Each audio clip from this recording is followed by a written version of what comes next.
I'm watching every 90s anime in release order starting with the winter season of 1990. If a show released before that, I won't be covering it. If a show has a season 1 that came out before 1990, I won't be watching season 2 or any of the movies or specials that came out in the 90s. I watched the entirety of every show minus a few exceptions here and there. I'll cover those when I get there. And this is part 5. First up, releasing July 20th, 1991, Only Yesterday. This is a 2-hour movie brought to us by Studio Ghibli, starring Teito.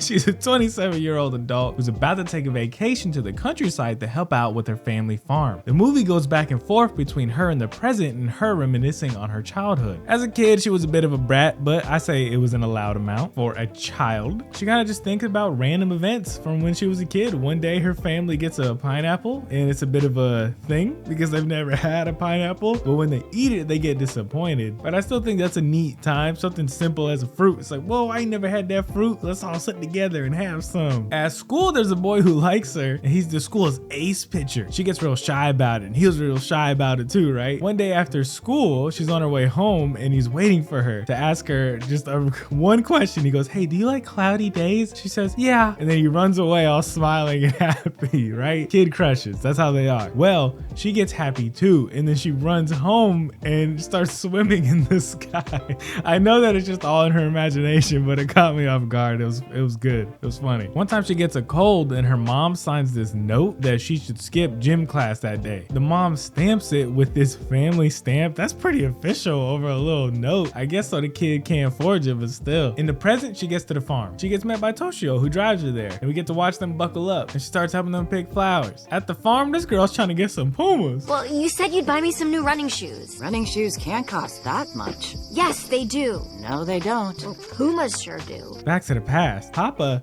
he's not the best. He really don't seem to give a shit. They're gonna go out to eat, and there's a big fuss over a hand-me-down purse that Teito really wants, and she's a brat about it. And the sisters are mean to each other. And Teito decides that she's not gonna go out to eat with everyone, but they're all gonna go anyways. And then she feels bad, and then she gets sad, so she says, I will go. But when she heads outside to go with them, she did it without shoes on, which is a big no-no. And Papa smacks her. Big drama. She goes, that was the only time he ever hit me. She was telling this story to that girl that wants the pumas. You know, it's a bit of wisdom to the youth. Like, hey, man, sometimes you don't get what you want. Don't make a big complaint about it, you know? And her Toshio on the farm, they start getting along. She tells him how she was bad at fractions as a kid. So her mama makes her get help from her sister. And the sister goes, Mama, she dumb as hell. How am I supposed to teach her? And Mama screams, yeah, I know, Taiko's not normal. And Teito hears this, and that's not okay. Come on. Later that night, Mama and the sister just start chatting over how dumb Teito is while she's in the other room and can hear them. In the present, they go down this wild ass skylift thingy. I don't even think they got seatbelts on. Toshio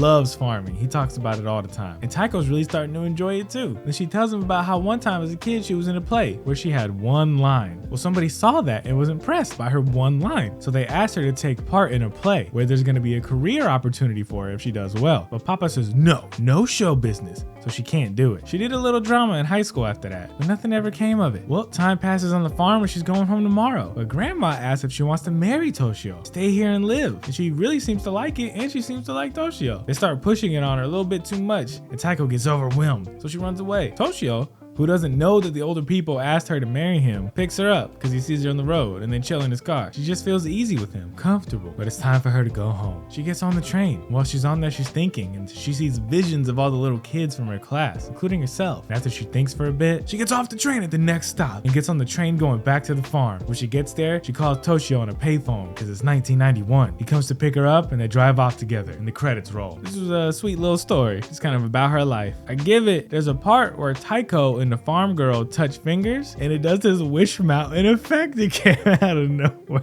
I don't know, it got me.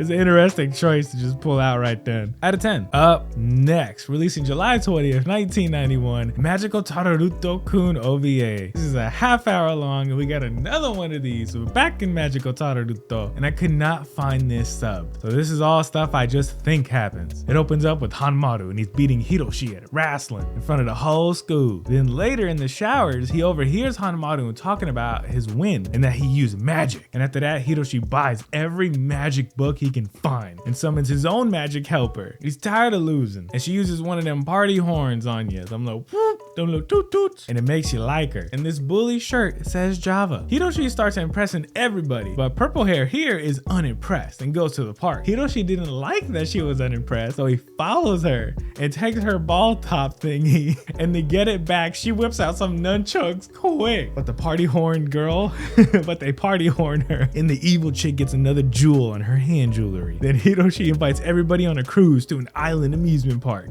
that he had made, and they have all kinds of summer fun. And this wave has a face. Then the evil magic girl gives everybody some juicy drink. Man, I would love some juicy drink. Iona still likes Hanmaru, and Hiroshi don't like that, so they use evil magic to change her feelings. When Hanmaru and Toru notice this, they go into her dreamland and see that she likes Hiroshi now. What? Well, Hanmaru and Hiroshi have a kickboxing match while Toru gets beat up by the magic lady, and Hiroshi lays into Hanmaru, man, verbally and physically. After he loses, they throw him away with the trash, and they put Toru in a cage. When Hanmaru comes to, he starts making his way to Toru, getting beat up by the waves, until he punches one, and he frees Toru, and he makes his way over to his friends who are being used for a ritual. Then he snaps Hiroshi out of the spell he was under, and he cuts his friends loose from this pentagram. It turns out the magic party horn lady was using Hiroshi, and she makes him into a demon that summons other demons. And then Toru and Hanmaru astral project into Hiroshi's brain and have to fight his brain demons to free him from this crystal prison. And they're losing for a while, and things look hopeless. But after some yelling and goading, Hiroshi breaks himself free from his prison and stops the demons. But the island is crumbling, and they manage to get to a boat that Hanmaru makes sentient, and they all escape, and the credits roll. I give it, this girl here got hit by a wave and washed up into a tree where she's all like,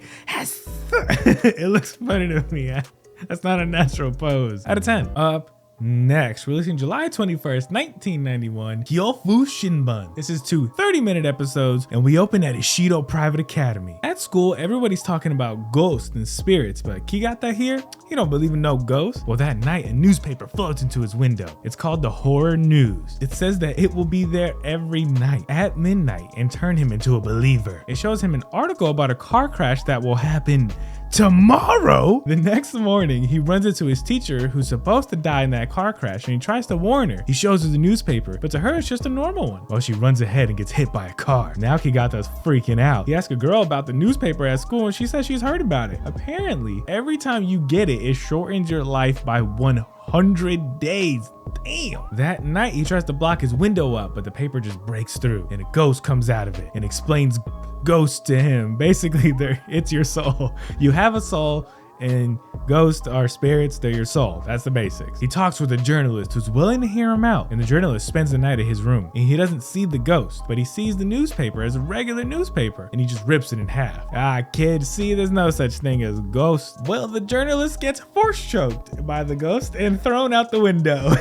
But he believes that shit. And now, the next day, they meet with a medium, and he tells them there's not much he can do besides hope the ghost stops haunting him. And that night, he has a dream about being burned alive. And then he gets the horror news, and that points him to a different medium. It says that he's gonna meet him tomorrow. What? Why? Why is he helping? They go to that medium, who says he will try to exorcise the ghost from his body, but it's gonna be so harrowing and difficult that either him or the medium could die, since the ghost possessing him is so powerful. So Kigata has to go inside this little temple and not come out until the ritual is done. It won't be done until the morning. So the old man hits that and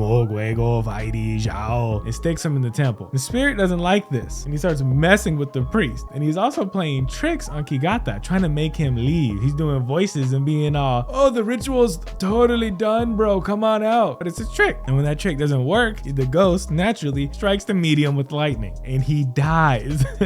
Like, Kigata still can't leave till dawn. Well, dawn comes, and he goes outside. But that was a trick. What? The ghost just made it look like a dawn. Bro, you can't just feel time passing. Like, did he mess with your perception of time? Come on, you should have known it was a morning. I would have stayed in that room for like a week just to make sure. Well, when he steps outside, he gets another issue of the horror news.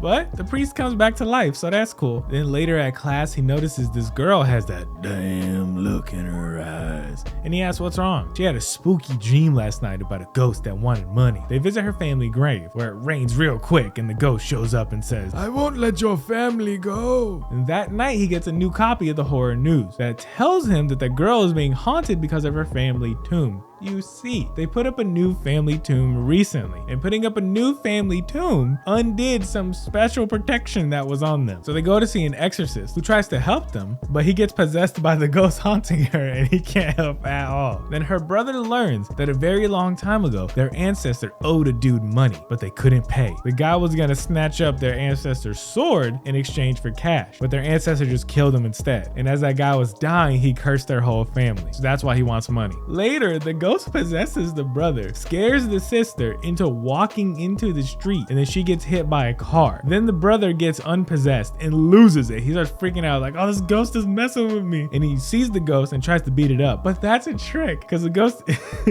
he's really hitting Kagata in the head with a stick hard. Then the horror ghost news shows up and takes Kagata to flower field heaven with the sister, but it turns into an ashen field and they hear people screaming their names, and they both go back to their bodies where they're in the hospital. They live, but then later they go and replace the statue so the ghost stops haunting them. That's where it ends. I give it, at one point Kagata points at us and says, maybe you're next. That breaking the fourth wall is just kind of silly to me. Out of 10. Up next, releasing July 25th, 1991, Yuukan Club. We got two 35-minute episodes here. At St. President Academy, there's a group of friends who run the leisure club. They're a rambunctious and elite group of students. One of the members, Yuri, is from a super rich family, and they all meet at her mansion to hang out. While that's all happening, some bad guys kidnap their pets, the cats Tama and Fuko, and the dog Otokama. There's a ransom for them, 300 million yen. But considering inflation, in 1991, 300 million yen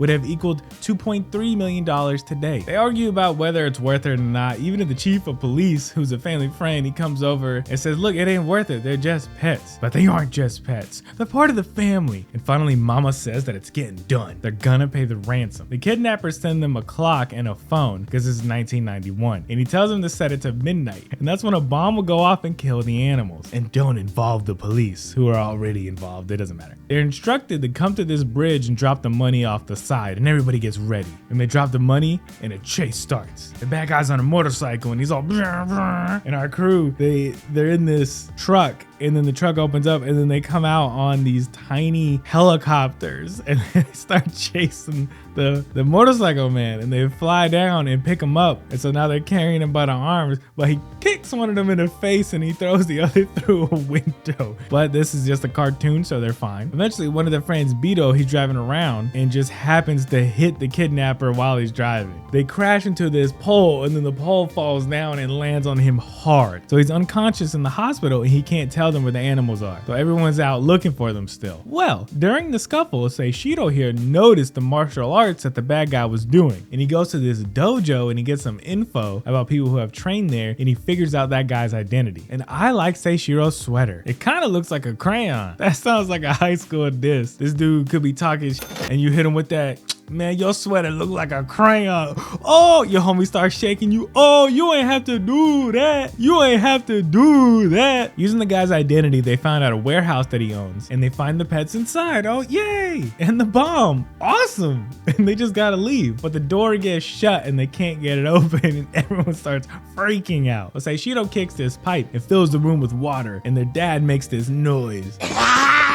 When the room is full of water, he kicks the door open because the water made it easier to do, and they get out before the bomb blows up. After that, they go home and enjoy some delicious orange soda by the pool. In the second episode, they want some gyoza, so they fly to China to get some good stuff from a chef they like. While there, they stumble upon a Chinese mafia that are about to get caught by this undercover agent who has evidence on microfilm that's inside this pill. Well, the pill falls into some of the food they're eating, and one of them eats it. So the mafia grabs all of them, and their boss's laugh is kind of funny to me.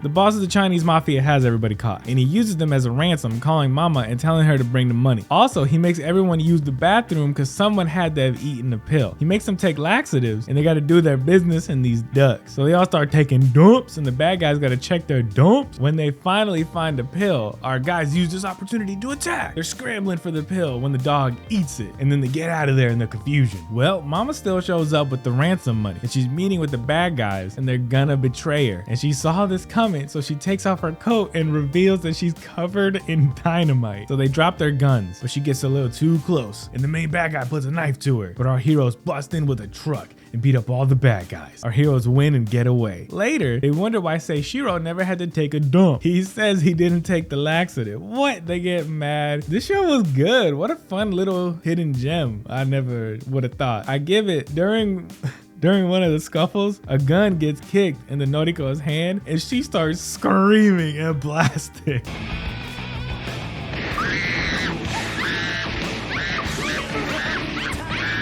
Yo, that shit was funny. Out of 10. Up next, releasing July 25th, 1991, 3x3 Eyes. This is 4 30-minute episodes, and this is Yakumo. He's riding his moped on his way to work when he crashes his bike into Pai. Pai is this girl here. They go to Yakumo's job, and it turns out that Pai was given a letter from Yakumo's father. She's been looking for him for 4 years, and she cries with joy that she can finally deliver it to him. She even brought his father's skull as proof. Yeah, that's my old man's skull. I'd know it anywhere. The letter says that Pai is from a race of immortals, and she's over 300 years old. And Pai wants to become human, and his dad is gonna help her, but he died. So now he's asking Yakumo to help her. He's gotta find the statue of humanity, picture enclosed, and it'll help with all that. He's kind of like, man, I don't know if I want to do this, but he gets wrapped up in it. When Pai got hit by Yakumo, she dropped her cane, and this old homeless man picked it up, then undid the top, releasing this big ass bird monster. They see it on the news and go out to deal with that. It's her bird, Takuhi, but for some reason it's going all crazy, and they try to stop it, and it's about to attack Pai. So Yakumo pushes her out of the way and gets killed hard, full crushed by its talons. But that makes Pai go 3-eye mode. When she opens up her third eye, she takes on a more serious personality. Normally Pai's all nice and cheery, but 3-eyed Pai, she's really powerful and serious. And in this mode, she dismisses the bird, and then she absorbs Yakumo's soul, and then he comes back to life with this symbol on his forehead. Then it cuts to them traveling to China, where they find the statue of humanity. It's being held by a friend of his dad, Ling Ling, but it's currently being stolen as soon as they arrive. Yakumo chases the thief, and he's about to get hit by a bus. It says Marlboro instead of Marlboro, and he does. He gets hit hard. He gets ran over hard and dies, but comes back to life. They talk to Ling Ling and track down the statue to this estate. They get in the building and find the statue. The thing's real ominous. His house has all kinds of ghouls in it, and they meet Miss Wong. This is her house, and she's been tied up here and looks like an elf, and no one seems to care. Well, her butler's evil, and she is too, but they don't really talk about that much. And they get chased by men with guns and shot at a lot. And all these dudes here are shooting at the three of them as they're running. Nobody gets hit but Yakumo. And then again, it doesn't really bother him. And they keep running, and we learn that the symbol on his forehead is a sign of the void. It means that he is tied with Pai until she dies. She has his soul now, and he can never die as long as she's alive, which is awesome. Everyone acts like this is such a curse. Other shows, the whole point is a character trying to get immortality. He skipped the line, he just has it. So if she turns human, he gets his soul back. That's how it works. But if she dies, then his soul's lost forever. No, I mean, fine, I get it. I guess that's the only bad part. But she's immortal too, so just don't let her die. And they gotta fight another weird demon, which Yakumo shocked to death with a power line. They corner the evil butler who has a statue of humanity, but before he dies, he sends the statue into the sky demon hand and it's gone. Don't know how he did that. They aren't disheartened though, and they're gonna keep looking. So they go back to Yakumo's place, and he goes to school and hangs out with his friends. And they fix his scooter at a junkyard. Big happy group of homies, yeah. When he goes to get them all drinks, 3-eyed Pai shows up. When she's in 3-eyed mode, her name is Sanjian, and she tells him to stop acting normal. He can't live a life with friends like this anymore. He's gotta help her lose her immortality and fight demons. She leaves, and right after she goes away, this demon in a trench coat shows up and it attacks him, and they fight. And then Sanjian comes right back and beats it up pretty easy. And all his friends see him die hard and heal. And they're all shocked. And later when he gets home, his place is ransacked. So he goes next door to his friend Mama and tells him all about it, just starts unloading his whole life on him. And Mama's voice actor is Keith David. Yakumo, it's you. After Yakumo tells Mama all this, she goes, That's a bizarre story. Pai is a 3-eyed demon with multiple personality disorder, and you're immortal. You've been an idiot ever since you were a little kid. You're not a liar. Besides, nobody could make up a story like that. Yeah, they sure can. This whole story's made up, buddy. There's all kinds of crazy made up stories. Mama says, yo, Pai's right. You gotta give up this life. She drops a monologue. This is a real small and dingy town. You work hard like a dog and hang on to your small little dreams. For mortals, it's not a bad life. But for you, why not just chuck it all? Damn. At school the next day, his friends are too scared to hang out with him. They keep avoiding him and walking away. That's stupid. I would be his best friend. I would try to drink his blood and get his powers. He overhears his friends talk about him and sees them be scared, so he decides to leave school. And he runs into Pai, and he blames her for all this. But Pai is just so happy. She goes to his school and talks to one of his friends, Natsuko. While she's talking to Natsuko, she turns into Sanjian and explains everything that happened to Yakumo to Natsuko. Well, it turns out that Natsuko got possessed by that demon from before, and it puts a seal on Pai. But Yakumo comes in and takes it off of her and uses it on the demon himself, and he blows up. But he's still got Natsuko, and the demon's gonna kill her because he has her all possessed. And Yakumo begs Sanjian to save her, and she says, nah, I don't really care. So Yakumo's gonna give up his body to the demon, his life for Natsuko. And Sanjian steps in and blows the demon up, saving everyone. Could have done that whenever she wanted. She's just mean. After this, Yakumo tells all his friends he's sorry and he's gonna leave. Well, everyone apologizes. They say, you know, we're all homies for life, even if you are super powerful now. Yakumo leaves to keep them safe, and now they're off on their adventure to turn Pai human. So they're gonna meet up with Ling Ling, who's found the statue again. But Ling Ling and an exorcist were caught in an explosion and captured, and the statue was stolen from them. And this is Mai, the exorcist's brother. She had a piece of the statue, but the bad guys jump in and take it from her. But Pai has her bird Takuhi follow them to a hotel. So they go to the hotel and don't even sneak in. They just waltz in and basically ask to see the bad guys, who oblige. And when they get in the elevator, they stick a some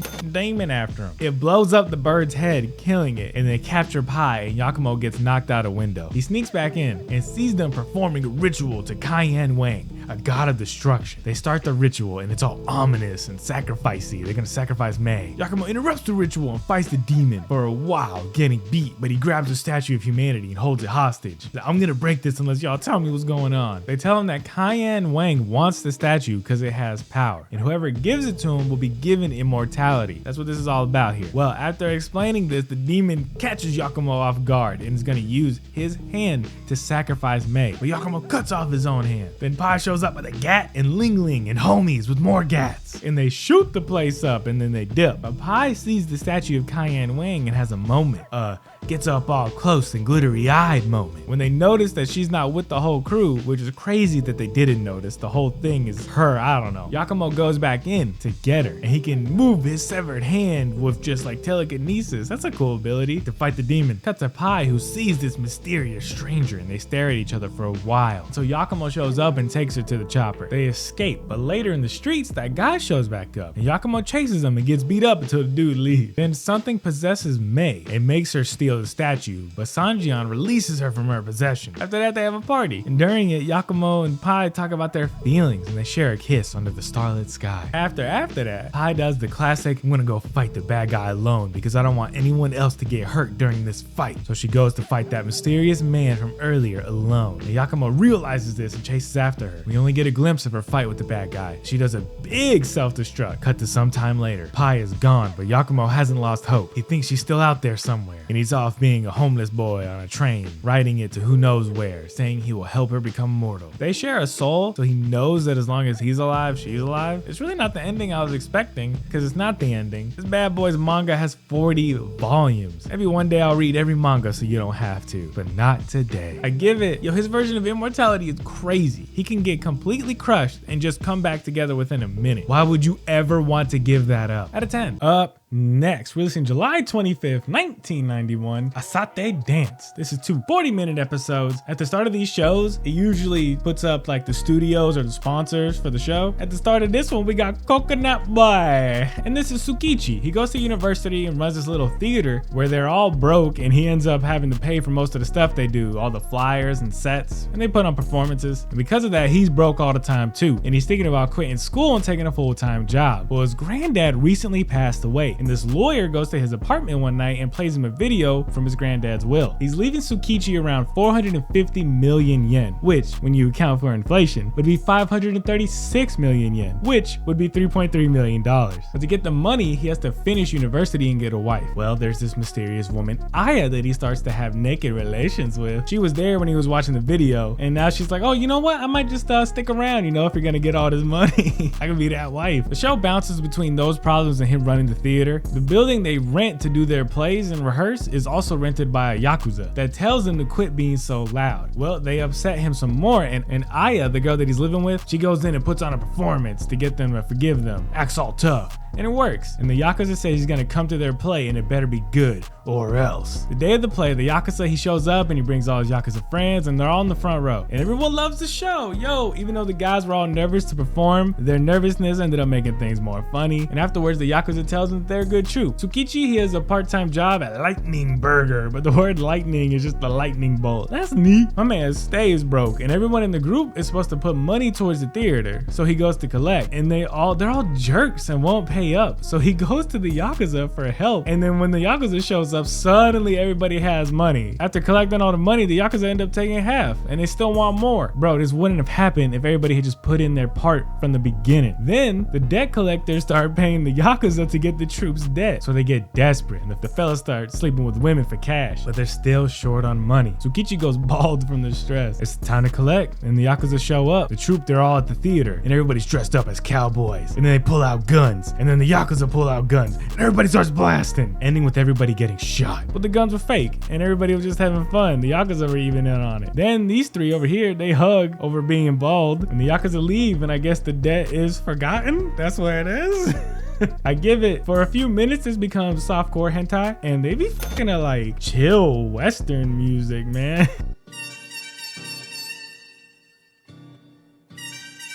Out of 10. Next, released in July 25th, 1991, Hoshikuzu Paradise. This was 40 minutes long and unsubbed, so I'll tell you what I saw with my elf eyes. This is Hiroshi. His mom just died, and he finds out that his father is this super rich guy. Now he has a famous stepmom, and his sister's an idol. Wow, life sure is changing fast. Him and his new sister don't really get along. So see, and this is wild here. He walks in on her while she's changing. Whoa, what? That's a fresh take. He goes with her to one of her concerts, and they're backstage. He's nice to this girl for a moment, and now I'm sure she loves him forever. That girl goes up on stage and sings, and it's great. Oh my god, more girls sing. This girl doesn't like his sister for some reason.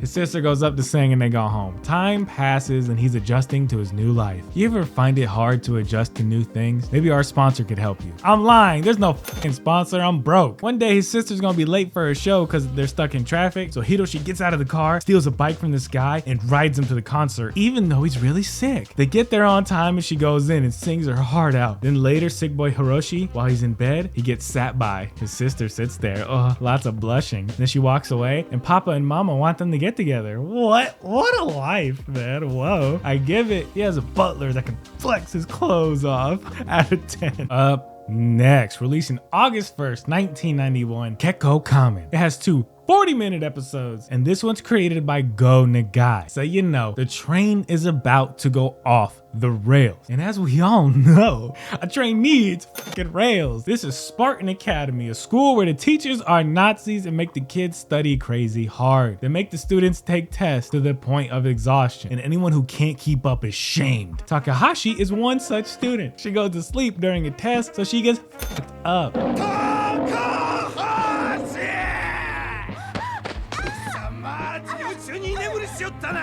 They put her in a torture chamber and whip her clothes off. And that's happening for a little bit. So the power gets cut out. Takahashi's cut loose. What? And a masked naked woman grabs her and runs off into the night. Takahashi wakes up the next morning in her dorm. Yeah, she's just gonna go back to school. They're just gonna get her again, right? They're just gonna be like, oh, that was weird. Grab her again. She's walking around the school, and Chigusa tells her to keep her spirits up. Could Chigusa be our hero? A teacher overhears their conversation and goes to the principal, and the principal is chilling in the teacher's lounge with these students who are touching them. That's fucked up. Anyways, they got a plan to draw out the hero from last night. So they hold an assembly and put Takahashi on this giant swastika and throw knives at her while it spins. I'm not lying. Chigusa goes up to help her, and they go to arrest her. But then the masked hero shows up. Her name is Kekkou Kamen, and she's here to bring justice to this school. The Nazis in this show have iron claws, kind of like previous shows in some of these other 90s animes we've been looking at. Is that just a Nazi thing that I didn't know about? Well, she beats everybody up. She throws one in a basketball net, and everybody and all the kids go, To beat the main villain, she shoves a pussy in his face till he passes out. Then the other villains are all, me too. She beats this girl's ass till she passes out naked, body looking like a swastika. That's the natural pass out pose if you're a Nazi. But she beats them and leaves. The rest of the show is them trying to beat Kekkou Kamen while also messing with Takahashi. They get this Jack gym teacher. Look, his tracksuit says Abibas instead of Adidas. That Temu brand, unless they want to pay me. Yo, he's Jack and Takahashi likes it, and he's there to fight Kekkou Kamen. And they trap Takahashi to a bed with robot hands and get her clothes off. Kekkou Kamen shows up for the fight, but she's too entranced by his muscles. She can't handle his flexing, so she runs away. And Chikasa talks to her, gives her a speech, then tells her to just blindfold herself. If she can't see the muscles, they won't work. Well, the teachers start live streaming naked Takahashi, and Kekkou Kamen shows up and blindfolds herself. She hits the bad guy once, then takes the blindfold off and attacks him to win. She flies away after saving Takahashi. There's a new transfer student, Hanako. She's smart and good at sports, and she helps Takahashi study while getting real close, like kissing close. But something seems off about her. Like her eyes flashing when she's out of focus. Takahashi's grades are bad because she can't focus at school. It's too many pretty girls. Hanako's really a robot that they made to improve everyone's grades and punish them if they can't do better. So she's teaching Takahashi. But girl keeps being wrong. She can't focus because of them. So she starts getting whipped and Kekkou Kamen shows up. During the fight, Kekkou Kamen finds Hanako's off switch, which is her she pushes the button and throws her and she explodes. So the bad guys hire a samurai, have him mess with the girls to lure out Kekkou Kamen. He's messing with Takahashi when Chigusa shows up and catches the blade with her hand. Wow, damn. But he pushes her back and is about to finish her off. And Kekkou Kamen shows up. She goes in for the attack, but he blocks it with an umbrella. She runs away. She doesn't know what to do. That's like her only thing. So they tie up the other two girls and just wait for Kekkou Kamen to return, you know? She does, and they fight again. This time she causes a tornado with the spinning of her nunchucks and makes the umbrella go away and beats his ass. And that's where the show ends. I give it right at the end. Kekkou Kamen floats off in a hot air balloon.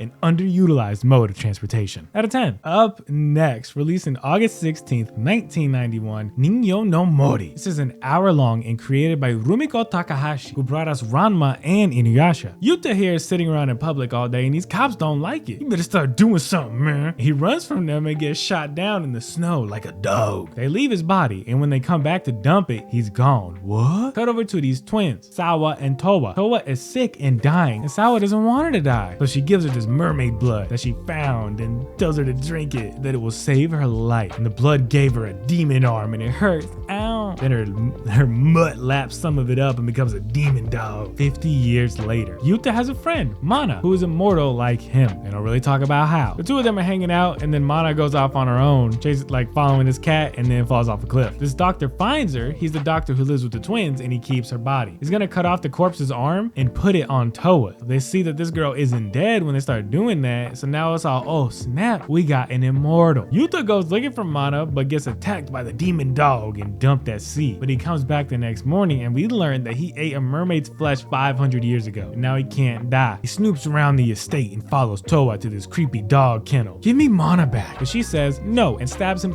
very easily. She leaves him all stabbed with the demon dog. See, they got a plan with Mana. Towa wants the doctor to cut off both of their heads and then swap the bodies because she dumb as hell. The doctor and sister can't let her do it though. They got a conscience. So the sister finally agrees to show her where she got the mermaid blood 55 years ago. She never told her. So they take her to this tree cave where there's a mermaid speared to a wall and their granddad's all monster-ish. He tried to eat mermaid and became a monster, which is what's happening to Towa. Yuta shows up after beating the dog and helps out a little bit because they're dealing with the monster. But Towa still goes up and gets some mermaid flesh and she's gonna make her sister eat it. You see, all those years ago, Sawa used Towa as a test subject to see if the mermaid blood really worked. Now she's gonna make her eat the mermaid meat as revenge. But when she confronts her on this, Sawa has a heart attack and dies. And Towa cries. Then they burn the whole place down. And while it's burning, she runs into the fire. And the doctor runs in after her. Yo, that's intense. After that, a mermaid does a backflip in the sea while Yuta and Mana watch. And they walk off together on their immortal adventure. That's it. That's where it ends. I give it. Why, when they make immortals in shows, do they make them so dumb and clumsy? Thank God Mana is immortal, or she would have just fell off that cliff and died. Yuta let his guard down completely and got stabbed by a young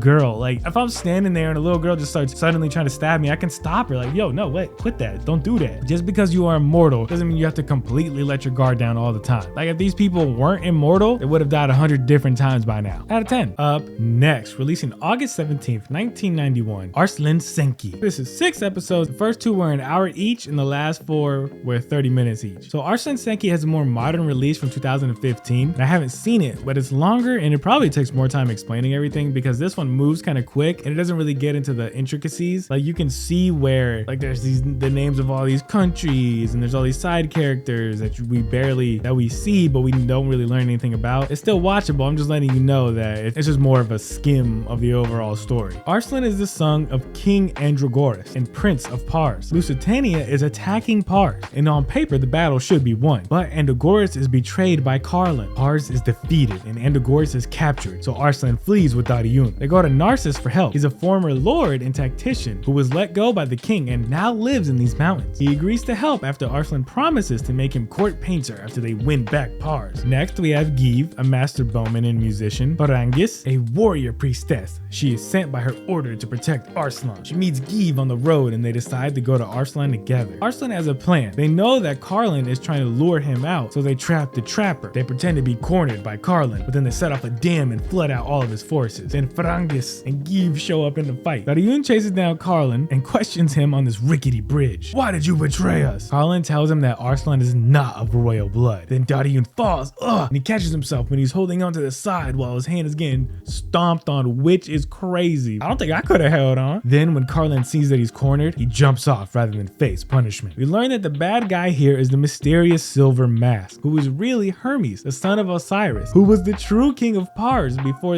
Andragoras stole the throne from him, and he wants revenge. He is the rightful heir. Arslan and his crew free some slaves and fight some battles. Look how Give drops down from this tree onto that horse. That's pretty cool. They get to Peshawar where they have allies, and Silver Mask sneaks in that night to try and get Bahman on his side. See, Bahman is a trusted knight and was friends with King Osiris. He trained Hermes as a boy, and Hermes has a fight with Arslan on this bridge, but he's afraid of fire because that's what scarred his face. And when help comes from Arslan, Bahman won't let Hermes be killed. He jumps in the way and he's cut down. Then Shindran, a neighboring country, tries to sneak attack Peshawar, but Arslan knew ahead of time, and he captures them and asks them to be his allies. And he starts helping this Shindran become king by having Dariun fight a champion in a pit. And the winner's side will become king of Shindran. They didn't tell Dariun that the other guy was some kind of crazy monster man, so Arslan gets fired up. He's gonna kill this guy if Dariun dies. Well, during the fight, his sword gets struck by lightning at the perfect time and he throws it at the other guy, winning the fight. Then Dariun only asks that the new king of Shindran free all of his slaves.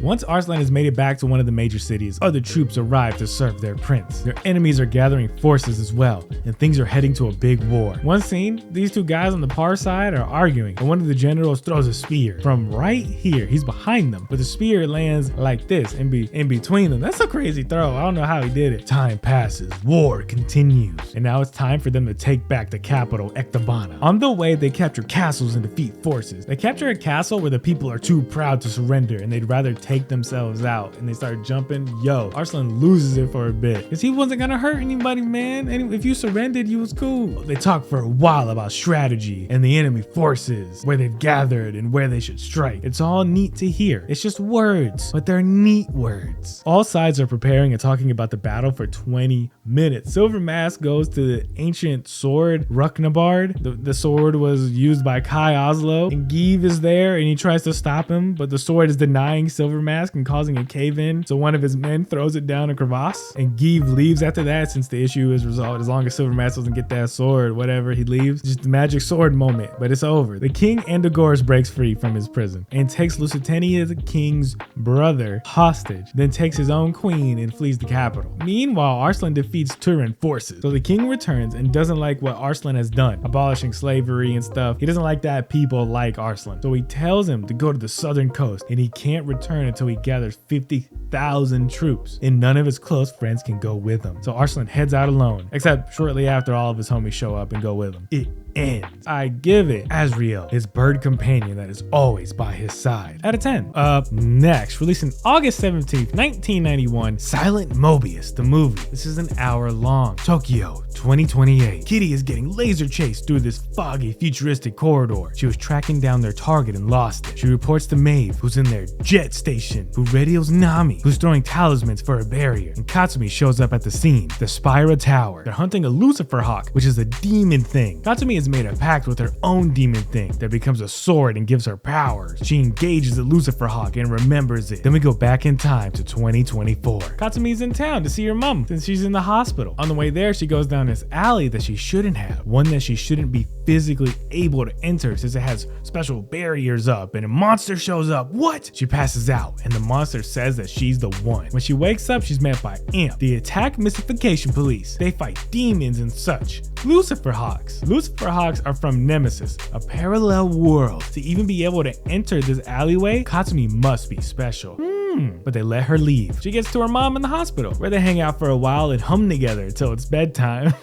Like we all do with our moms. Cause we all have moms, right? When Katsumi goes out, Aunt has to protect her since she's gonna get attacked by the Lucifer Hawks. They follow her around for a little while, and then later she showers and we get to watch. Then that monster gets all gooey on her while she's in there, and she manages to beat it with her powers, not really knowing what she did, but it blows up. She's a little shook about it, and yeah, that was weird and gross. Walking around later, she's met by a different version of herself, and she has some visions of a priest praying over a baby, but she gets attacked by the Lucifer Hawk again. This time she can't beat it, and it's fit to eat her and get them powers. But guess who's there to help her? Amp. While that's happening, her mama goes to this spot and does a ritual where she bleeds on her daughter's hair, and it makes the Lucifer Hawk leave Katsumi and go after the mom. After the monster leaves, a flying car picks up Katsumi, and they explain that she got magic and a lot of it, and it makes Lucifer Hawks want to eat her. She needs to overcome her fear to control it. They're talking for a little bit in this flying car, and the whole time her mama's being absorbed by the Lucifer Hawk, man, in this beam of light. They finally get there, and Katsumi goes into the light, and her mama says long ago they sealed away her powers to save her from the Lucifer Hawk that wants to eat her powers. Mama's getting eaten by the monster, and Katsumi can't do nothing. But through the power of love and friendship, Katsumi shines brighter. It does something, I think, and the Lucifer Hawk is gone, but it doesn't save her mommy. She gets real sad and yells hard in the rain. Back to the present. The monster she's fighting now is that monster that was gonna eat her all those years ago. It survived, and during the fight it shows her an illusion, making her attack a thing, and that thing explodes. She keeps trying shit though, trying shit, but she's losing. It all looks hopeless, but she uses her blood and makes a ritual circle, then stabs the beast. And she says some more ritual gibberish and destroys the monster, and the entire building with it. The Spira is gone. After the fight, she's tired, but she got vengeance for her mommy. They fly away victorious, and it ends. I hate the cliche where the main character won't accept help, because during a part of this, Amp's like, hey, we gotta follow and protect you from these demons. And she's like, no, I hate it. No, I should be able to live however I want. Don't follow me. Stop trying to protect me from these demon monsters that want to eat me and that I have no experience fighting. I just want to be left alone. Yeah? You want to die alone then, because that's what's gonna happen, stupid. Out of 10. Up next, releasing August 21st, 1991, Ushiro no Hyakutaro. This is 2 30-minute episodes, and this is Ushiro. He's practicing guessing cards because he wants a stronger sixth sense and wants to see spirits. His father's a strong medium, and his dog Zero here is really good at it. Look, he's like putting all the cards together. Well, he's late for school because of that, and when he tells the teacher why, he's all, man, ghosts ain't real, ghosts are dumb. So they set up a Ouija board to prove the teacher wrong. While doing it, the coin they're using goes all wacky and hits the teacher in the head. He's like, yo, y'all better quit playing around. He still doesn't believe in this spirit. So the ghost makes him choke himself a bit, then possesses him, makes him hop around on all fours and jump outside the window to eat rocks, which is all very funny. Then he bites another teacher and is sent to the hospital. Back home, Ushiro starts talking to his mama, and mama tells him that everyone has a guardian spirit that follows them. And you gotta thank your guardian spirit and cherish it every day. The next day at class, a girl is found dead in their classroom. They have a funeral, and the teacher's back. He's feeling great now. Well, one of the students has been having dreams that the teacher kills him. Then that night, that kid ends up dying. Uh-oh, something's going on. Ushiro? Don't f with Ouija boards. Yo, look at this funny run. Now Ushiro thinks that he's going to be killed. So his father summons the spirit of the dead girl and asks her some questions. The spirit comes out of his mouth, says, yeah, the teacher did it, and he's after you next. They record that and go to the cops with it. The cops watch it and go, ooh, neat. The next day, the teacher asks Ushiro to stay after class. The teacher's being all creepy, standing too close and evil face. He lunges for him a bit, but Ushiro runs to another teacher, and then that teacher starts acting normal. It's like, what? Everything's fine. And Ushiro gets away. As soon as the other teachers are out of sight, the evil teacher's right back to trying to kill him. But his dog Zero shows up. He gets a couple bites in, but he's just a mutt, and things are looking bad. Then Ushiro summons his guardian spirit, Hyakutaro, and the fox spirit comes out of the teacher. And even his guardian looks like, I don't want to fight that. Well, he slashes it in half with ease, and his teacher isn't possessed anymore. He still gets arrested for killing those kids, man. That sucks. Then later, all the kids in class believe that all happened, yes? And they all want to play with the Ouija board again, yeah? Ushiro yells at them. He goes, you idiots, people died. Yeah, for real. Ushiro and his dad go to a house called A Ghost is Running Amok in these people's home. Well, while they're there, the ghost goes all crazy and shoots knives at Ushiro, and he gets stabbed mildly in the tummy, and he kind of puts on a performance. Oh God, someone help me, Father. Anyone? Oh God. He goes to the hospital, and it turns out he was possessed by the spirit, and they summon a ghost through his dad and learn that the ghost possessing his son was never properly put to rest. So they handle that, and Ushiro is fine now, but he wants to know why his guardian spirit didn't protect them. They talk about that for a while until Zero comes up and leads Ushiro to the house of a renowned medium, and that medium tells him how to talk to a guardian spirit. You gotta lay down and put your hands here and put your feet like this while asking nicely. So that night he does it and it works. His guardian spirit takes him to the spirit realm, shows him the dream world. Whoa, this is where the dead souls pass before they head on to the afterlife. Then he takes him to the different tiers of heaven and shows him the place that he'll go when he dies. This nice little village where he already knows everybody. It's so neat. Then he shows him a better heaven that he can't quite reach yet. His spirit's not strong enough. He comes back to his body. It says that he wants to become strong enough to see those places. His guardian spirit tells him to never give up, and he can reach that place one day. It ends. I give it, Ouija boards have always creeped me out, man. Fuck Ouija boards, that's devil shit. Out of 10. Up next, releasing August 25th, 1991, Detonator Orgun. This thing's 3 50-minute episodes. 200 years ago, a group of humans went on a mission to check out a space anomaly. They went missing and everyone thought they were dead. Turns out they didn't die and have been evolving separately from us at an extremely fast rate. They have done away with their bodies and become super mech soldiers, all except one person, the priestess Lady Miku, who can also see the future. They call themselves the Evolutors. They're out on a conquest of the solar system, and they're going to take over Earth. They've been away from Earth for so long that they don't even remember it's where they originated. Well, one of their greatest champions, Orgun, he starts to remember, and he wants to prevent this genocide. He betrays his people and sends schematics to Earth for them to create a copy of Orgun. Orgun then dies in a space battle. He was communicating through dreams with Tomoru, so now Tomoru can control the Orgun armor, and he has all of Orgun's memories that he slowly unlocks. He helps the Earth's army, who have made their own mechs based on Orgun's design, and they repel some of the invading forces. The memories start messing with Tomoru, and he doesn't know if he even wants to fight, but he knows that he likes Kanzaki, one of the scientists who helps make the mechs. 2 enemy mechs show up one day, and it's devastating. They mess up Earth's forces pretty easy until Tomoru decides to join the fight. He appeals to one of them, and then the other one's about to just self-destruct, but then the one he appealed to grabs him and then flies off into the air and blows up in the sky. But now the attack is going to get serious. The entire homeworld of the Evolutors, which is called the Battle Planet, a giant ship filled with them, is on its way to Earth. It's going to arrive in 3 months, and on the way there, they eradicate some of Earth's forces without a scratch. So Earth recalls all of their troops and spends the next 3 months making as many mechs as they can in preparation for the attack. When the Battle Planet arrives, it's all-out war, both sides holding their own. Tomoru has a 1v1 with the evil enemy general Zoa. Yo, he's catching them hands like it's what he wants to do. Meanwhile, Earth's forces break into the battle planet and cause a lot of damage, but the enemy is about to fire an antimatter cannon that will destroy Earth. The only thing that can stop it now is Orgun. He has a special laser that can blow it up, but he's almost dead. Zoa's about to finish him off. He rips out Orgun's robot heart, and tells him how weak he is, how he depends on the power of love and friendship, and Zoa isn't tainted by this weakness. Zoa's about to land the finishing blow, but Kanzaki, caring about Tomoru a lot, lets him function. What? He shoots out his chest knives and then cuts Zoa in half. But the antimatter cannon is about to fire. Orgun can stop it with his own laser, but he's low on energy. But you see, Orgun draws power from the sun, but the sun is being blocked by the earth.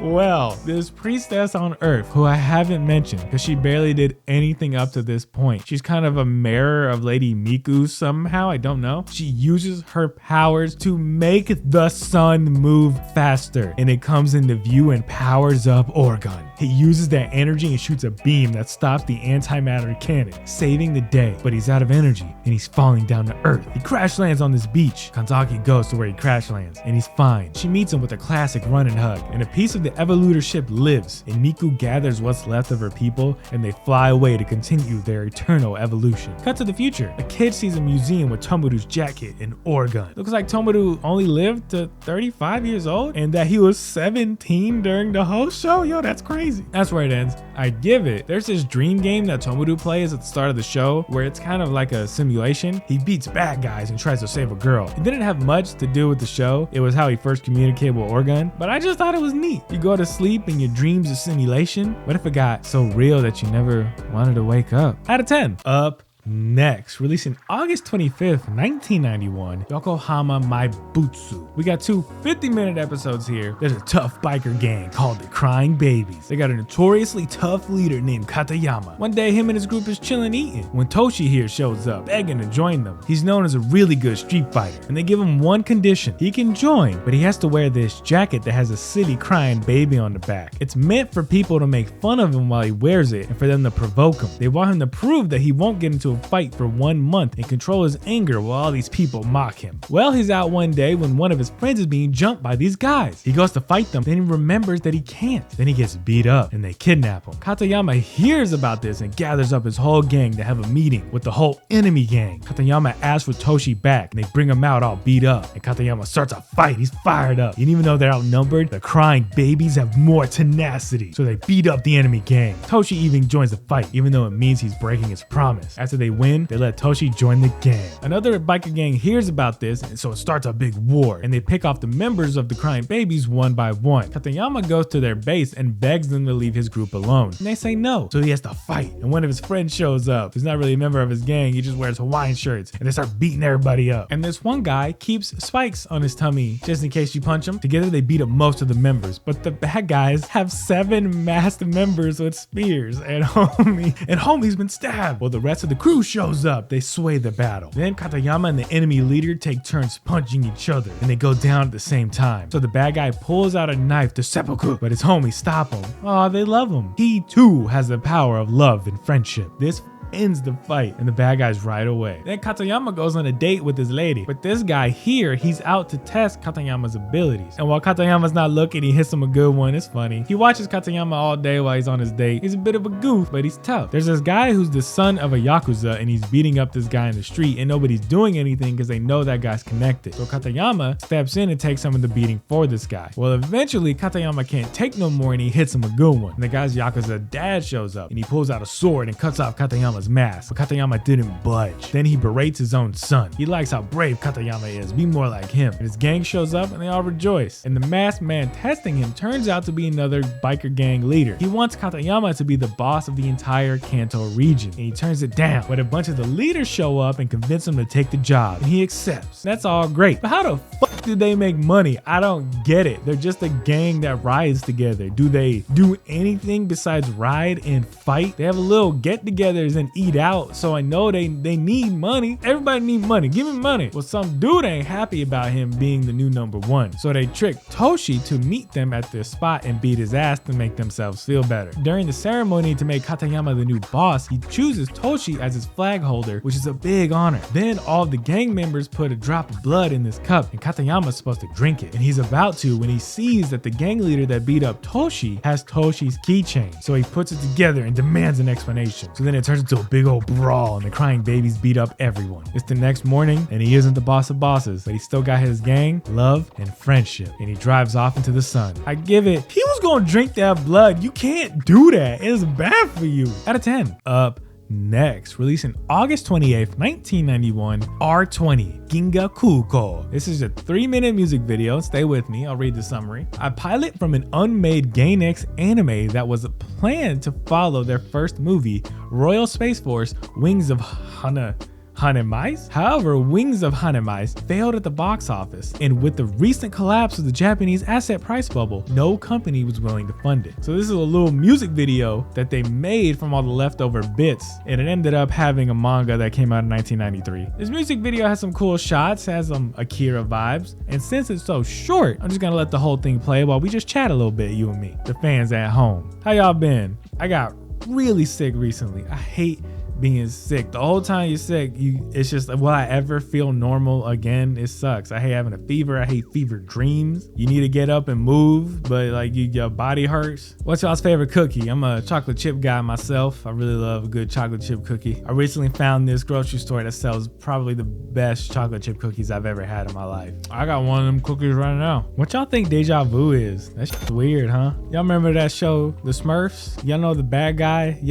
The reason he wants the Smurfs is because he wants to melt them down in the gold. Y'all you just watch it, you forget that. He wants to kill Smurfs into gold. I would do it. Have there been any good news shows? I haven't watched anything new. I've been stuck on these every 90s anime. I ain't got time to watch nothing else. I knew this guy one time. He was a security guard at a mall, and he told me that he fought vampires in the sewer of our city. And I was like, okay, cool. He was like, you know, vampires like from Blade? What the f do you mean like from Blade? I know what a vampire is. You don't gotta tell me what vampires are from, motherfucker. And you didn't see any. They weren't there. I doubt he was telling the truth. One time I told everybody that I worked with that one of my friends got a haircut. He worked there too. And everybody kept going up to him all day and going, hey man, nice haircut. And he kept being like, I ain't get a fucking haircut. So stupid, but it was so funny. I've wasted more money on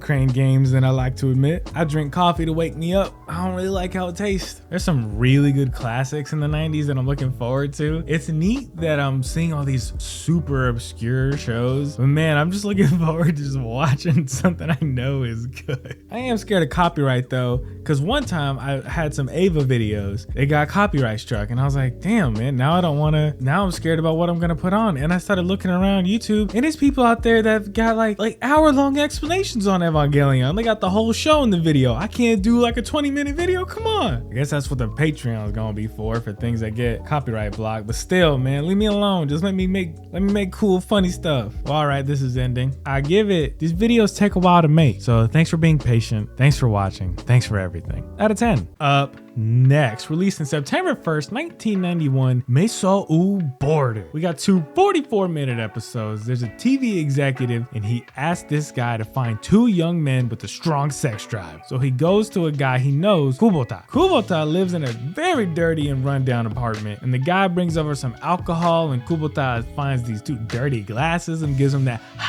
clean, and well, the guy offers him a job that's paying $750 a day. He asks if he's got any friends, and they go to Hachitsuka, another nasty dude who lives in this nasty bathroom. And they both agree to take the job and clean up pretty nice, you know, they get some threads, take a shower. On the train there, they realize they never asked what the job was. Well, they meet the people they're working for and get treated to a night out clubbing with some women's, man. It's all a trick to butter them up. See, the job is to walk down a dangerous street at night while being filmed. These people are filming a documentary about a Yakuza war that's taking place down this block. So our guys are supposed to walk it with a baseball bat just to see if anything happens. And the baseball bat's in this carrying case. So it looks like a gat, a rifle, a piece, a hammer, that stick. Something happens. The Yakuza on both sides see these two and think that they are the enemy, and a crazy fight breaks out. But our guys start beating everybody up. What? When the bad guys start shooting, they finally run away. And then they're chilling on the side of the road and say, man, I didn't know I could fight like that. Excuse me? me? They just happen to be badasses? You ain't never been in a fight and you just happen to be badass? They both think it's time to give up the lazy life and get back to normal jobs. They don't want to do work like this no more. It's scary. Hachi decides to sneak onto a truck to get back home because he doesn't want to spend money on the train. And he goes to sleep and ends up on a boat to Hokkaido. Kubota just takes the train home. And he keeps being lazy once he gets there. He ain't gonna get no job. Hachi decides to swim to shore and loses all his clothes and the money that he made. And he ends up in a hospital and then calls Kubota to come pick him up. Now they're both broke again. On the way back home, they pass Hachi's old master, Jinno, a guy who helped him out when he was a kid. Now he's homeless on the side of the road. And that's where it ends. There's a manga, and I wonder what happens. I give it $700 a day is crazy. I would take that job without hesitation. Just do it for like half a year. You will be set for a minute out of 10. Up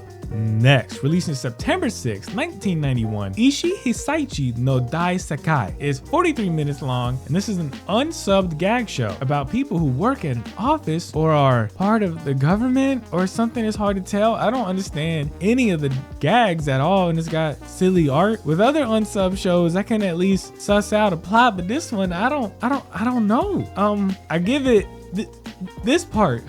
Look, man, this part sure was in a language I don't speak. I almost wish I didn't find this show just so I wouldn't have to disappoint you. Out of 10. Up next, releasing September 14th, 1991, Roujin Z. It's an hour and 20-minute movie. This show has pretty art. The government comes up with a way to help out aging old people that no one wants to take care of. They make these electronic beds that completely take care of them with a very state-of-the-art AI and everything. It plays TVs and bathes them and exercises you. They choose Mr. Takazawa here as their first test subject. His family signs him away, man. Damn, that's cold. Haruko is Mr. Takazawa's nurse and is worried that he is being shoved into this bed against his will. The bed is great, but it provides no love, and love and friendship are essential to a good life. Well, they don't listen to her, they don't care. They keep the old man secluded. He ends up using the computer that's in the bed to send Haruko a message, asking her for help. He wants out, so her and all her university friends sneak into the place he's being held, and are gonna get him out, but they get caught super cat fast. She tells them about the message, and they go, would you look at that? Thanks, girl. We'll make sure he can't do that anymore. Y'all can go, get on. Well, Takazawa keeps asking for help, and she tries to help him, but if they rip him out of the bed, he'll die. He didn't have to ragdoll her like that, so the old man controls the bed himself, making it move all robot style. This thing is pretty much a mech, and he just wants to go home. So the kids all get on the bed and ride it like a car while he goes to his apartment, wrecking everything along the way since it's not supposed to fit in any of these places. They get chased by the cops, and the bad guys manage to get the bed shut down, and the kids don't get into any serious trouble, but they get the old man in the bed back. Hanako don't feel right though. She was supposed to help him. He was a patient in her care. She's helping out in the elderly ward and sees that some of the old people are really good with computers. They're good hackers. They can get into any mainframe with the right floppy disk. She asked them for a favor and they hack into Takazawa's computer to try to communicate with him. And they use a copy of his dead wife's voice to do this. How do they know what his dead wife sounds like? She shows them a picture of her, and that's that. The voice wakes him up and he thinks it's his wife. And they keep hacking around and learn where the bed's weakness is, this core, and they get the machine to start moving. It's moving around in the streets, and eventually the computer takes on the personality of his dead wife and starts moving on its own. It wants to go to the beach because that's where the two of them went when they were alive. The government gets a bulldozer ready to try and stop the bed, but the bed is combining with things. It absorbs the bulldozer and gets away. Then while they're chasing the bed with the helicopter, we learn that one of the bad guys isn't bad. He really just wants to help old people. The other guy, he's trying to make a military mech and use this to disguise his evil work. The bed mech, it's on this train rail and a train's coming, so to avoid it, it like lets go and starts like climbing on the sides of it like this. It was pretty cool, but the people inside had to get injured, so it stays trying to get to the beach. They deploy another mech to robot fight it, and they fight. The bed knocks it out of the way and starts going in this tunnel, but the enemy keeps trying, and they fight while they're in there. The fight's tough, and the bed gives Takazawa to Haruko while it's fighting the bad guy so he doesn't get hurt. Then one of her friends shows up in an ambulance, and they get in and book it, but the enemy mech is combining with the bed mech, and it's all getting out of control. There's wires are taking over everything, so they end up crashing, and the only way to stop this crazy mess of wires is for Haruko to climb up this junkyard mech mess and blow up the core. So she gets up there guy hits it with this thing and then it blows it up. And then the part of the computer that was the AI crash lands down onto the beach. And Mr. Takazawa was there too. They both made it. And he's just talking to his AI wife while they're chilling on the beach. Then this fat cat runs out and grabs a part of the AI. After that, everybody gets left off the hook. The guy who wanted to do good in the world, you know, he keeps trying to make beds. Haruko's okay. And Mr. Takazawa's back in the hospital. And the group's over there to visit him. See, we thought the AI wife kind of died after that, but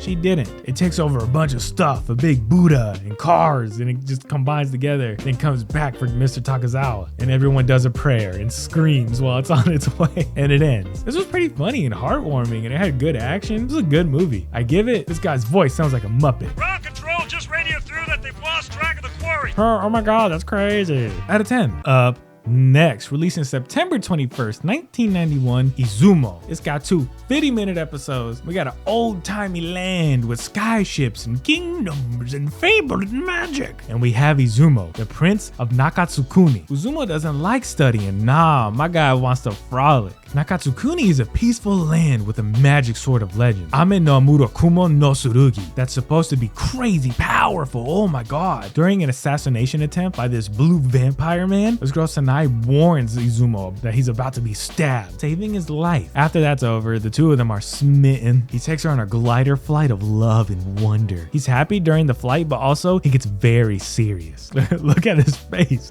Is he happy or not? After they crash land, they gotta fight this Mokujin in the woods. And Izumo gets hurt and is chasing them. He charges it anyway, and it looks hopeless. But Sanai prays purple, and the Mokujin's sword strikes a tree branch. That gives Izumo an opening to punch it in its wooden face so hard that it breaks, defeating it.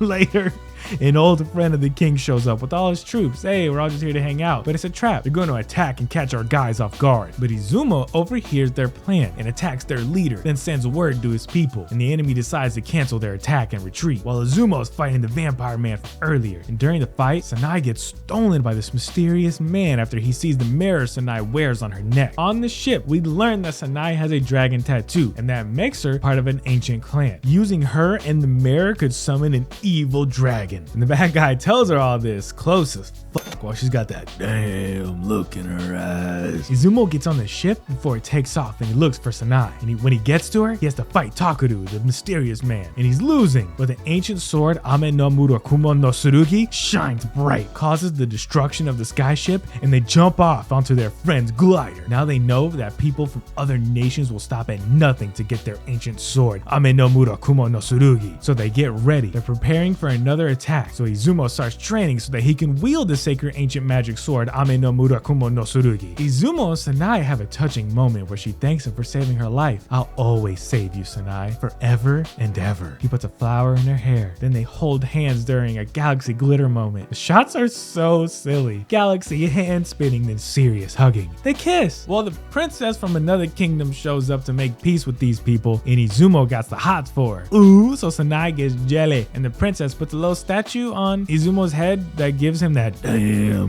look in his eyes. It makes him weird for a moment, but they take it off. That doesn't get explained ever again. Sanai knows that princess. She was taken care of by her people, but left to go on her own journey. Sanai gets upset that Izumo likes her, so she goes into the forest to pout, then gets caught by the bad guys. Oh no! Then because she's from that ancient clan and has that mirror, they're gonna use her to summon the dragon Yamato no Orochi, and they do just that. Those darn bad guys, those little devils.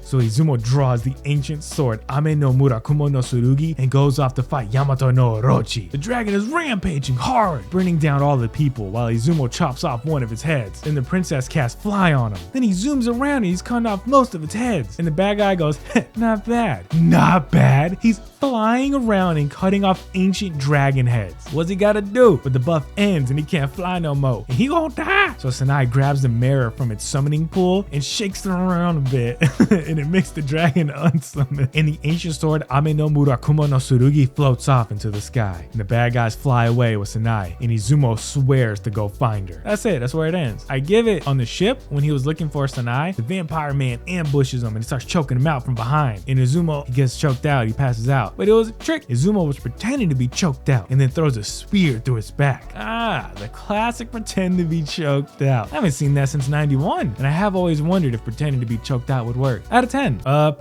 Next, released in September 27th, 1991, Teito Monogatari is 4 40-minute episodes, and this show is what I like to call weird. There was once a great hero of Tokyo that stood against the corruption of his time. His name was Masakado, and now hundreds of years later, he's considered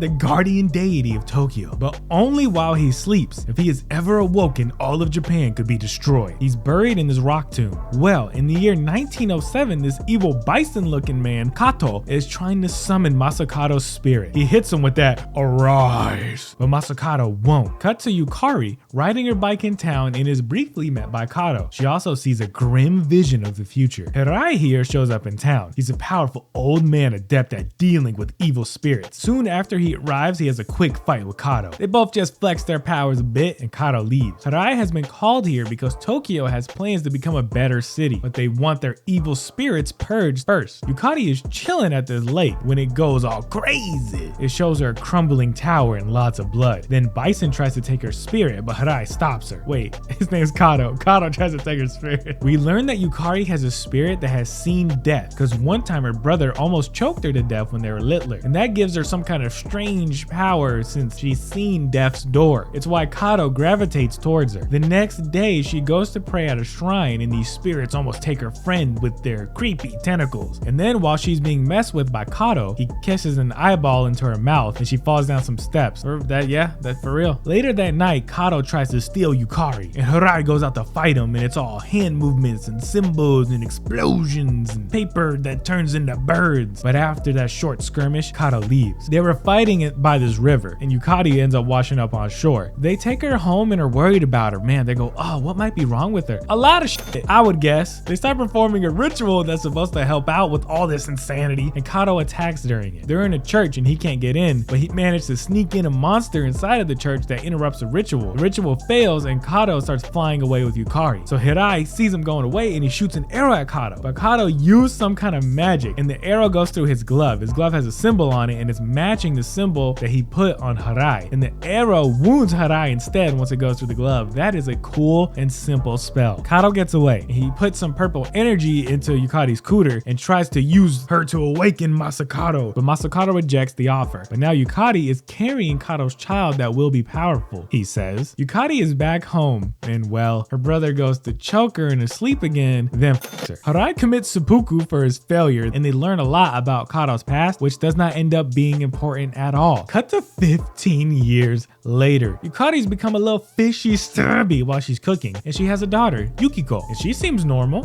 Kato has been gone this entire time, but now he's sending Yukiko visions that he's coming back. Look at this thing where the wood block falls, kind of cool. Like what's that? That's neat, man. This is a neat little thing. What's that called? Kato attacks that night. He breaks into their home and tricks Yukiko out of it with this little ball, but they're fighting back against him. See, they send some monster dogs to attack Kato, and a dragon shows up and attacks him too, and he destroys all of them easily. And honestly, I'm not sure who sent those things after him and how they summoned them. Anyways, Kato gets Yukiko and he's trying to awaken Masakado at his grave, but there's this new priest, Kamo, there to stop him. They have themselves a hand signs fight and it's intense. And in the fight, Kato ends up locked inside of a seal trap and they can seal him away forever. But the catch is Yukiko's gonna be sealed with him, and the others aren't okay with this. So they hold back the guy who sealed him and free Kato and Yukiko. Dude, sometimes sacrifices are necessary. They are so stupid. He's trying to summon a demon, and the only guy who can stop him just did, and y'all suck. Kato gets out. Kamo shoots some rocks at him, and it hurts, but it's not enough. All Kamo has left is his sword, so he rushes Kato and, well, gets hard exploded. Kato continues trying to awaken Masakado, and a part of Masakado's spirit wakes up and strikes Kato with lightning. Yukiko passes out, and an earthquake hits Japan. This was a real earthquake that happened. It was a devastating national tragedy. Then it cuts to the future a little bit after they've rebuilt some, and we meet Kekkou. She has a dream where Masakado's horse chooses her to be the next special person that's going to fight Kato. Good luck, girl. Your team is 0-2. As Japan is rebuilding, they want to make some subways, but you see, there's the spirit of a sleeping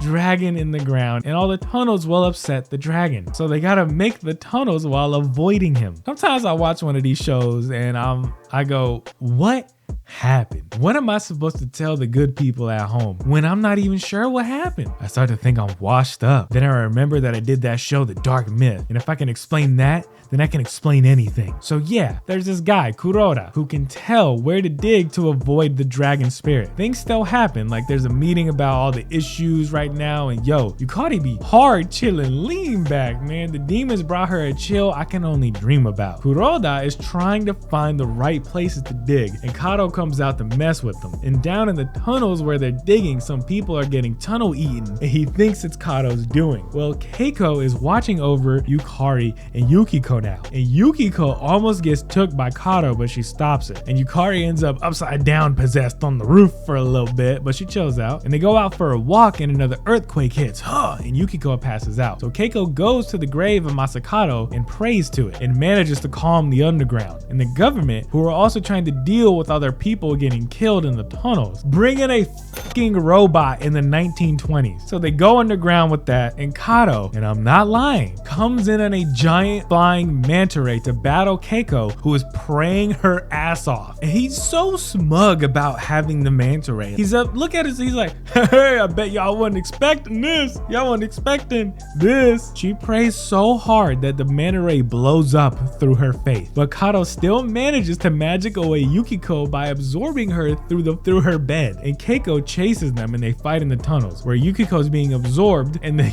robot crew are losing and decide to self-destruct the robot to destroy this demon thing. I guess it's the dragon's heart, and they blow it up, and Kekkou throws a knife in Kato's eye, and she gets Yukiko back, and the day is saved. Wait, what's that? There's still one more episode in this fucking show? All the problems are still there, and this guy's talking about Kekkou. I think she could handle anything.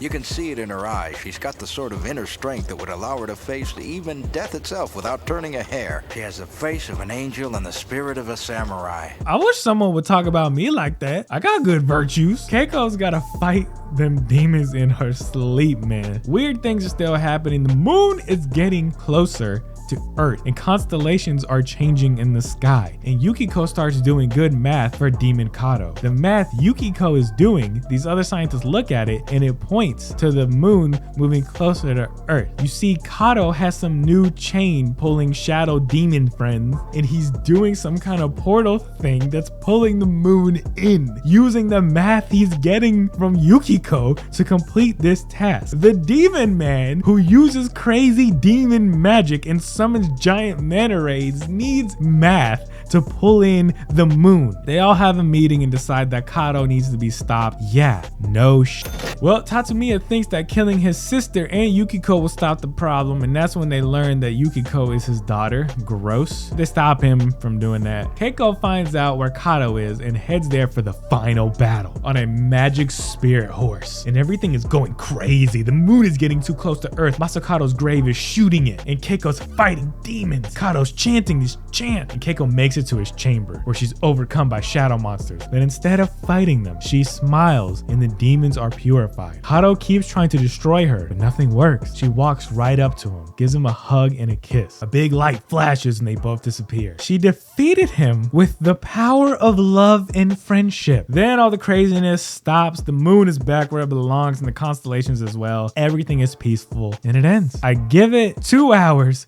and 51 minutes of my time gone forever out of 10. Now let me hit you with some stats. In those 20 shows, we had 2 about immortality, 2 about ghosts, 2 with art that was ahead of their time, another magical Taruto OVA, a few hidden gems, and a couple that drove me crazy, 2 that were quite 18 plus, 1 about mermaids, and a couple with some old-timey war. As always, thanks for watching. Peace out. Love you. See you later.